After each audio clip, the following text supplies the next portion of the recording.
टाळून दुर्बल घटकांचे संरक्षण करणार असल्याच्या अटीवर आज जमाते इस्लामी हिंद महाराष्ट्र धुळे शाखेचे अध्यक्ष शेख आसिम यांनी धुळे लोकसभा मतदारसंघाच्या महाविकास आघाडीच्या उमेदवार डॉक्टर शोभाताई बच्चव यांना सशर्त पाठिंबा जाहीर केला। उपेक्षित प्रदेश, अनुसूचित जाती, जमाती, अल्पसंख्याक घटकावर विशेष लक्ष देऊन त्यांना संरक्षण देणे, सांस्कृतिक हक्क प्रदान करणे, प्रार्थनास्थळाचे संरक्षण करणे, भ्रष्टाचाराचे समूळ उच्चाटन करणे, सूचनात आलेल्या सूचनांचे पालन करणे याबाबत महाविकास आघाडीची महत्त्वाची भूमिका निभावेल असा विश्वास यावेळी शेख आसिम यांनी व्यक्त केला।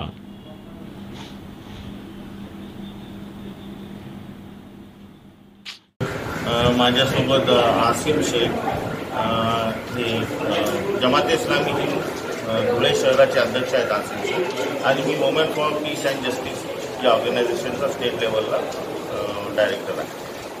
तर मित्रांनो, जमाते इस्लामी हिंद ही संस्था देश जेव्हापासून आझाद झाला तेव्हापासून या देशात कन्स्ट्रक्टिव्ह काम करत असते आणि प्रत्येक इलेक्शनमध्ये ती आपलं एक ओपिनियन, एक आपली भूमिका जी असते तिची। यावेळेस जे काही अल्पसंख्याक विरोधी स्टेटमेंट मोदीकडनं म्हणा किंवा त्यांच्या पार्टीकडनं म्हणा जे काही येत आहेत त्याचा आम्ही निषेध करतो आणि अशा या अपेक्षेने की काँग्रेस आणि काँग्रेस प्रणित जी काही आघाडी, इंडिया आघाडी आहे ती या सगळ्या गोष्टीपासून अल्पसंख्याकांचं संरक्षण करेल आणि संविधान साबित राहील याच्यासाठी प्रयत्न करेल।